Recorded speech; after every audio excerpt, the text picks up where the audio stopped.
Bismillahirrahmanirrahim. Assalamualaikum and a very good afternoon, folks. Today it's the 14th of May. I actually lost count what day it is already, but what day I know for sure is this is actually the 21st of Ramadan. We have about 9 days left until we celebrate Adil Fitri. But obviously, this year's Adil Fitri is something different of what we are normally used to, with the social distancings, with the CMCO and everything, and the fact that you can't really go out to your relatives' houses and whatnot. But it is something that we as Malaysians need to adhere to, because why? We need to respect the time right now that the COVID-19 is still around. We need to do our very best to stop this pandemic altogether in our country. So let's start off by saying, how are you guys doing today?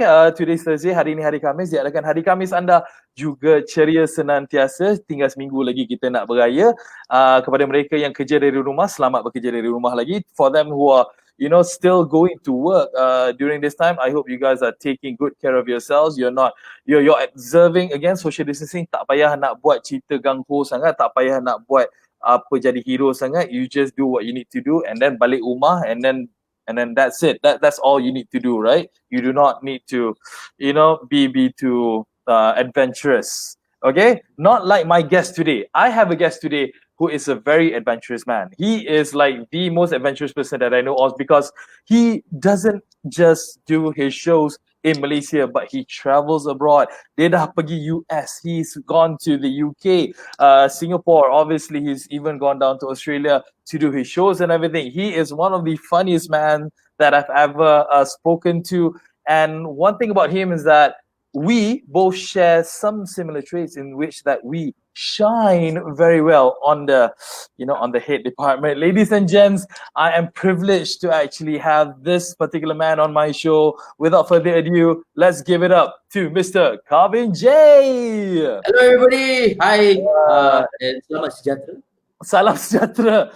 Yeah, I actually saw your Saya Anak Malaysia thing. Your BM really lah, bro. You need to pick up a bit lah on your BM. Seriously. No, it's not that saya tak boleh cakap dalam bahasa Melayu, tapi masalahnya kalau saya cakap dengan diri saya sendiri, saya rasa macam tak ada, no feedback. You know what I'm saying? Like, you can't even finish a proper sentence.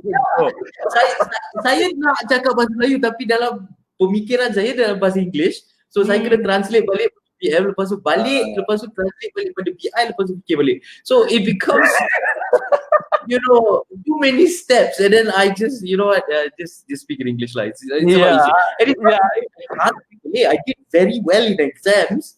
Masa SPM dulu saya dapat A2, and the only problem is that it's lack of practice, tak ada practice.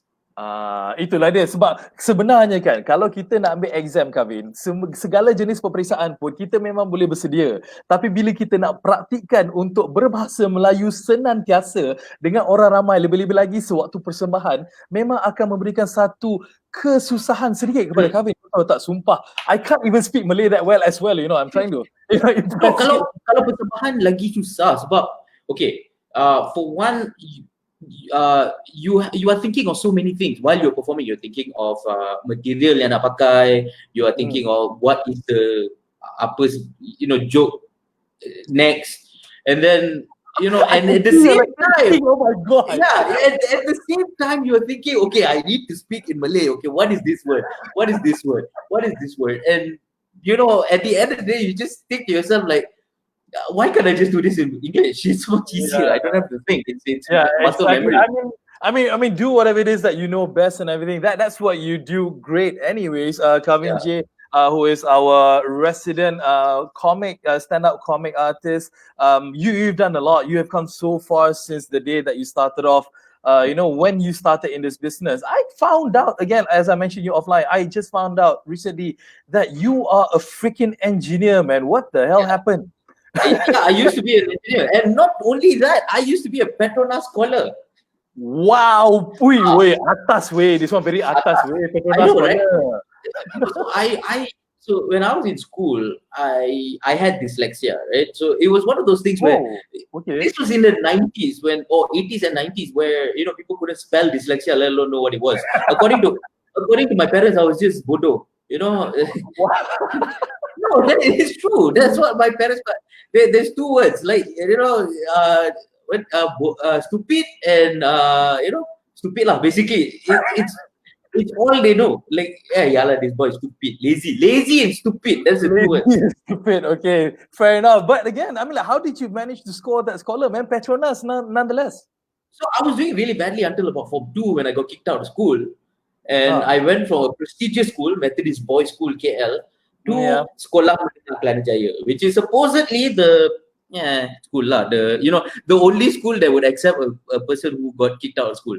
So yeah, like, obviously BB would be even a worse condition for you. Like a BB or Samad or Lasal is even in a different league altogether. Right? MBS, you think they're going to take me? No,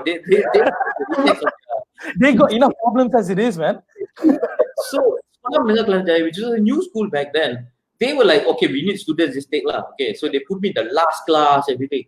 And then there was this one teacher, my English teacher, who just realized that this boy is not stupid, is not lazy. Reflect got problem. What the problem is, we don't know yet. So they tested me a few things, and then she realized I was dyslexic. Like when I read sentence, bila saya baca, abjad dia bercampur aduk. So it becomes very difficult for me to read. The traditional way people read, right? Okay. Because in school, people teach you how to read is SEM, BANG, Sembang, right? So that's how they teach you to read. You go letter by letter, you do the pronunciation phonetically. That doesn't work for a person with dyslexia. Okay. Right? Dyslexia, they use images rather than spelling. So if I want to see the word Sembang, I don't see SEMBANG. I see the image Sembang. Right? But what happens if they change the font and everything, or even the size of it? That would be more confusing, isn't it? Fonts screw me up a bit. But the thing is, I've come far enough that I can distinguish pretty much almost every font, except for cursive, which is always a problem for me, right? Because I always read different things. But block letters, no problem. I can, the word that like. I mean, like, in no disrespect to people who has dyslexia, but you would not be the go-to person to do news reading on TV, would it? No, even now, like they ask me to do stuff like what do you call that? Script reading and talk shows and stuff like that. I will still have that teleprompter thing. And the thing is, my mind has to work really quickly. Like, okay, this image immediately. Right? And I always tell them to use the simplest fonts possible, right? So that I can read and go. And the thing is, like, I'm so used to it now that I have one advantage of a disadvantage with dyslexia is that you have a better memory. You pick because again, you're a bit of like a photo memory kind of thing, because you kind of like identify certain words from the length and from the the style of that word, right? The letters, right? And that's the thing though, like it becomes you have to train your memory to be better. But the way dyslexia works is that your mind is processing faster than your eye. Okay. Right? So if you're using your eye to go SEMBANG, then your brain is processing faster, that's why it jumbles up. Right? So basically, because your brain is processing faster, so images work faster as well. So you can image process faster. I'm like a Canon 7D, whereas normal people are like the 700D lah. Image processing wise. Okay, all right. So the processing power actually, the fact that you're used to it because you've been doing it every single day since you were a child. So you've gone a bit of a superhuman level that you're able to actually think like. Okay, let's not oversimplify it by superhuman. No, but I just have a better memory. But you just have a better memory. I'm 40 years old now. My memory is failing me. But it's there. I remember a lot of things, and so it's easier for me to kind of remember scripts and remember where I'm going. Remembering all of these words, all of these designs and letters and everything, that got you a Petronas scholar. I don't think it worked. No, then I did a lot better in school because after that I became very important. After that, because they realized that the knowledge that I had was good. It's just that I don't know how to apply or exam. Kalau for exam, I don't know how to read the question. How am I going to answer the question? right? So yeah, so from then on, then suddenly I started becoming a straight A student. Then suddenly they're like, oh, the floor got this thing that they put me in the first class. And then, I started getting straight A's. And then I was, as a PMR, I got straight A's. As PM, I got almost straight A's. Moral is a bloody nonsense. Yeah. Moral, you got a B lah for PMR. No, B, bro. I got pass. Oh my goodness gracious me. Okay, fine. Okay, I'm not judging. Anyways. No. It's not because I don't have moral. Okay, it's because stupid. Okay, look, listen. Okay, the question is very simple, bro. The question is, if you see an old lady crossing the road, what would you do? Now, the simple answer is you will help her cross the road. But no, that if you answer that, you get 1 point out of 10. Right? What's the correct answer? The correct answer is you must list down 4 nilai murnis and then another 4 sub nilai murni, and then you must explain why it's your responsibility to help the woman cross the road. So they want like super detailed kind of thing rather than just holding the old lady's hand across the street. Yes. So if you answer, okay, so it's a 10-point question, right? If you answer, saya akan tolong wanita itu cross the road, that 1 point, right? Because that's the correct answer, right? 1 point.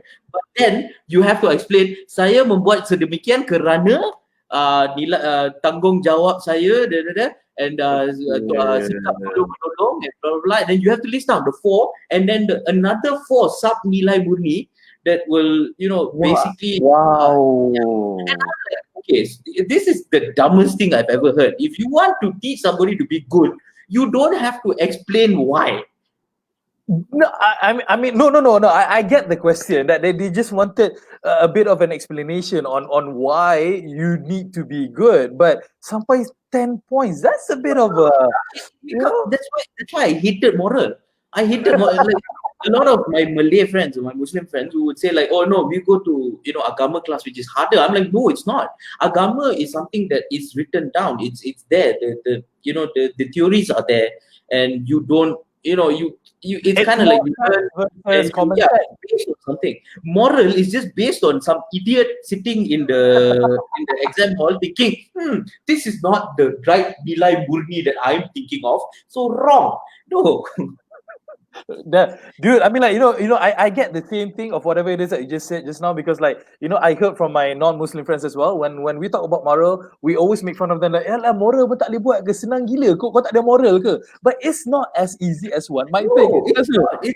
It's just moral teaches you to be good, which is, I understand, I get it, but as an exam subject, it becomes very difficult to grade. How good are you, right? So what they do is they put this element of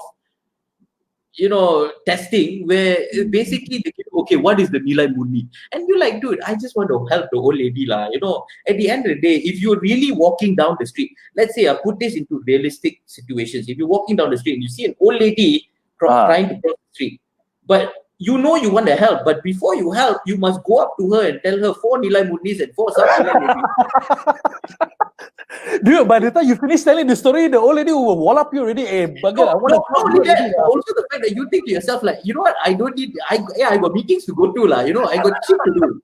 Okay, let's go to the close. I have to go already. So you also won't help. You know what I'm saying? Yeah, I mean, okay, fine. So that's PMR, and then you managed to get into SPM, and then you got flying colors, and then you finally got the offer to study marine engineering in the UK. Before that, I was doing aeronautical engineering in UTM. You were doing UTM aeronautical first. Aeronautical first. Then for 1 semester, and then you went down in the water. No, then I got a scholarship to go to the UK to study marine engineering. Kau gila, aku come on lah, free trip to the UK. You which one would you choose? Dude, it was our dream before kita habis SPM sebab kita nak study overseas juga. Some more when somebody else paying for it, right? I mean, that's a dream come true, isn't it? No, because you see, my family could not afford to pay for my college, right? Because I am second anak kedua, right? So and my brother is exactly 4 years older than me. 4 tahun. So if you do the math, 4 years, when he finished SPM, he goes to college, right? By the time he does a degree course, which is 4 years, I finish SPM, right? So now, when he finishes SPM, so my parents sat me down. When I finished SPM, my parents sat me down and said, look, Kavin, we didn't know you're going to pass SPM, let alone get good grades. So we kind of spent all the college money on your brother. So we spend money for you. So you have two choices. One, go to either work or you get a scholarship.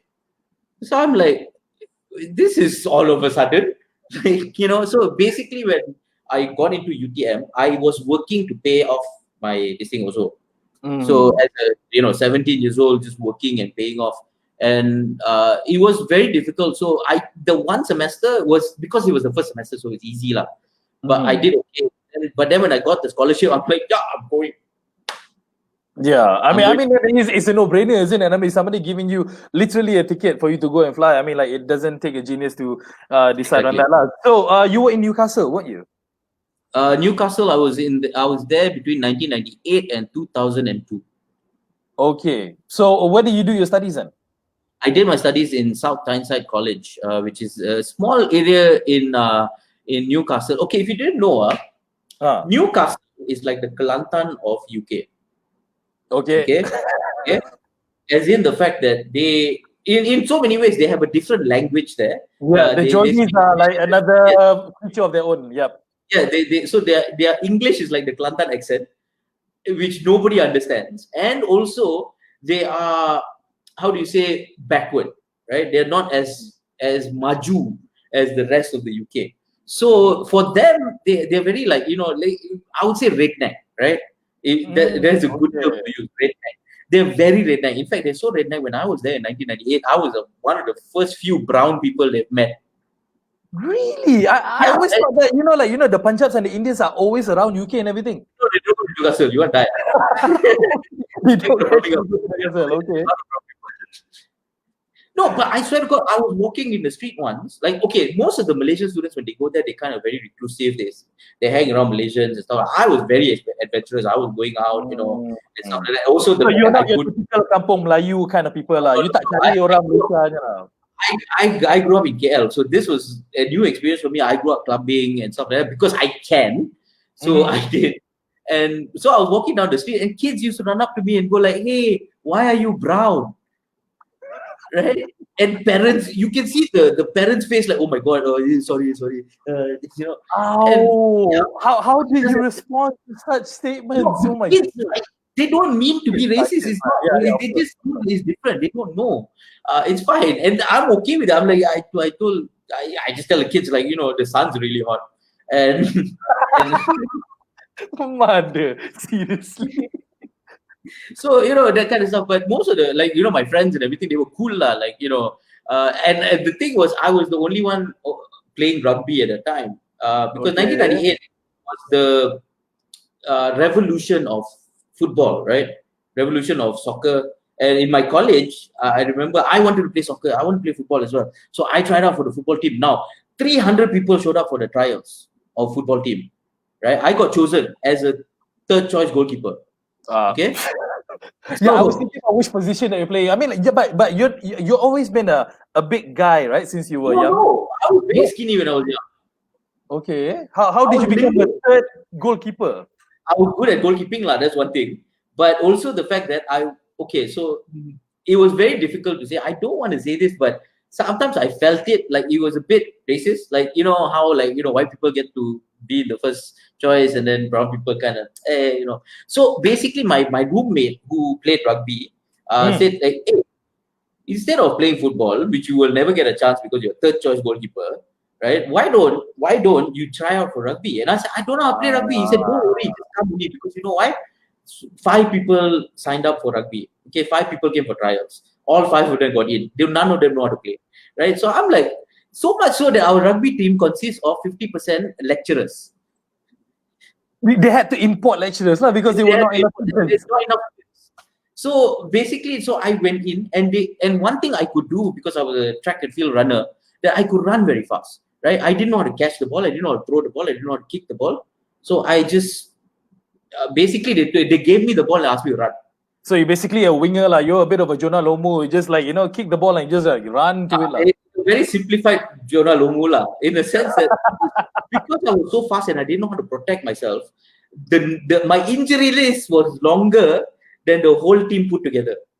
Worst injury, rugby. Okay, so I dislocated both my shoulders. I broke my knee. I dislocated like 3 fingers. What else? I sprained my ankle. Dislocated my shoulder. That I had almost a slip disc, but it's not a slip disc. So yeah, What all did that. your mom had to say when you tell her My that mom you not got all there. these injuries?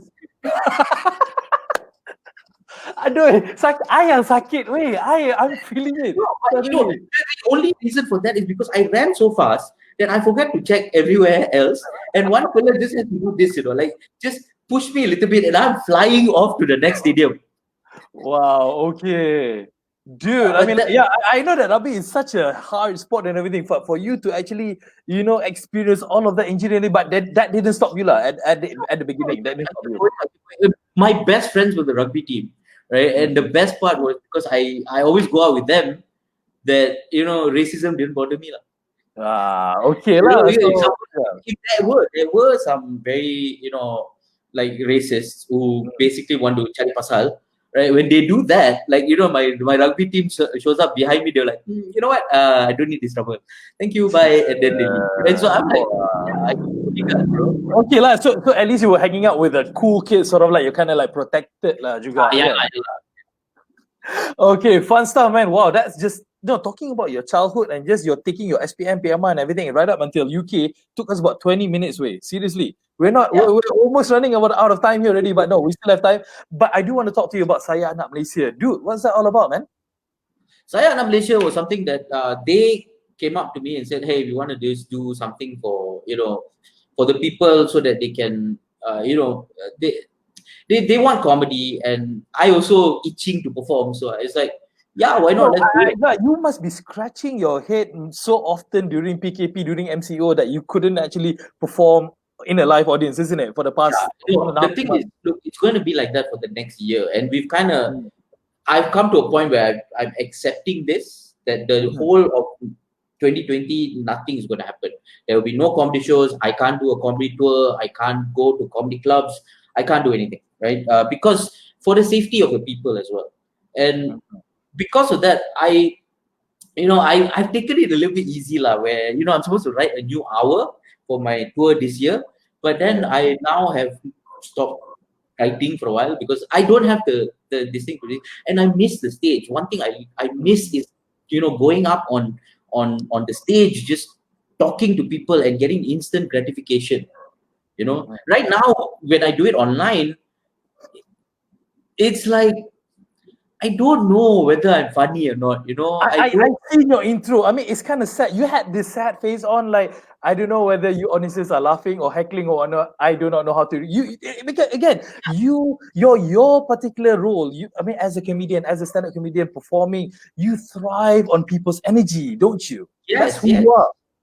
In fact, so much so that I had to get a mic, just to perform, and I have the Shure mic to perform, and for me to, and I got lights and everything just to make me forget that I'm at home, and but it's somehow or other it's still not the same, because I need that instant gratification, because immediately when someone laughs at my joke, I know, okay, I can go this direction, or if someone doesn't laugh, then I'm like, okay, safe, revert back to something else. So I know how to maneuver myself through that maze, but now it's just like I'm going one direction. If you don't like it, there's nothing much I can do about it, Yeah, I mean, like, so how do you foresee that? Because, like you said, like in the year 2020, you're seeing that there's nothing that's going to be happening in regards to large crowds, no performance and everything. How can we better this? How can you yourself as a performer, like try to do something as similar as what we're used to previously, but on an online platform? How are we to do this? Can we actually get 20,000 people on the screen here, like watching you? I mean, it's possible, but the thing is, it will never be the same, because I don't know the pacing. I don't know how to react to the audience. I don't know how to do crowd work. It's going to be very difficult, because in a way, the stand-up comedy is a very personal art. Yes. I need to relate to an audience in a personal level before they go on this ride with me and be part of the joke, right? But the thing is, doing it online, yes, it's entertaining, but it's less entertaining than doing it live. Mm. You know, there will be people out there who want to watch it, and I always believe that if you're doing it like this, you're not going to pay a lot of money because there's less things involved. Yeah, true. So, and it's not about, you know, at this point it's not about making money anymore. It's about, you know, basically a passion that I have, and it's a basic passion that some people as an audience have as well. Mm-hmm. So, for now, comedy is a luxury. Mm-hmm. Don't, I mean, all I can say is for the safety of everybody so that we can come back stronger next year. This year, let's all just take, you know, tighten our belts. And it's easy for me to say because I'm okay. I'm Mm-hmm. okay True. financially. But, you know, I understand that, you know, there are comedians out there who need to this thing, but this is the time for you to diversify your Yeah. portfolio. This is the time for you to do different things. This time for you to try out doing maybe a cooking show. Who knows? You know, Yeah. do something that you can entertain an audience and see and throw as much stuff at the wall and see what sticks. Because if you are just a one trick pony, then that's it.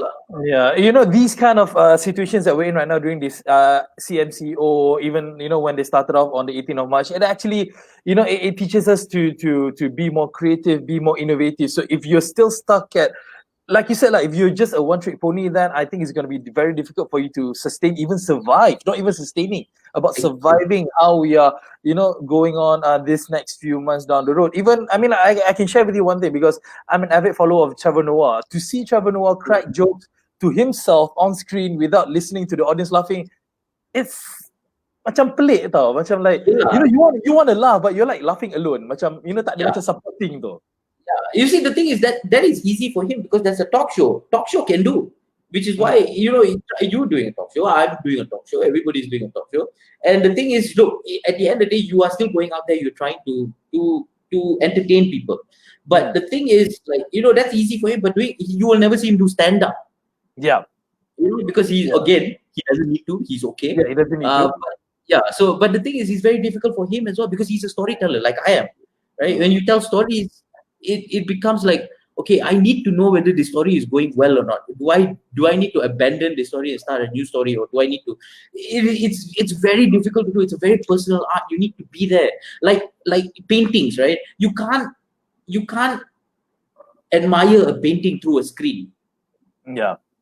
You have to be in front of the painting to see the brushstrokes, to see the beauty of that painting live with your eyes. Because through a screen, it's just there's just this lack of interpersonal connection with the art itself. Yeah, true, man. I mean, like, you know, it's a different thing if you see Mona Lisa's painting on screen versus if you actually go to the Louvre and actually witness it yourself. The feeling that you get inside, the tingling feeling, is totally different. Even if you watch it, even if you see a copy of the Mona Lisa live, it's so majestic. Yeah. You know, I've never seen the Mona Lisa, but I've seen the copy of the Mona Lisa. It's majestic as hell. Yeah, imagine if you were at the Louvre and in Paris actually looking at the actual thing. Wow, Kavin Jay is quite deep. I didn't know that Kavin Jay was this deep, you know? Like quite I'm not always funny, you know. awesome stuff. Dude, okay. Yeah, speaking of, yeah, you've been doing a bit of a live show on Saya Nak Malaysia and on your platform as well with Papi Zach as well. You mentioned 2020. Is there any chance that we're able to see you somewhere else juga, or is it just gonna be more on an like what we're doing right now? I mean, look, at the end of the day, I'm trying. There has been a few venues who has approached me and say, hey, you know, when this is over, you want to do a show. I'm taking it very cautiously because I'm thinking to myself, like, I don't want to be the cause of something happening. You know, let's say lah, if I go and do a live show and then that becomes the new, you know, Cluster. spike or the new cluster, then I will feel so bad. That would be cool, wouldn't it?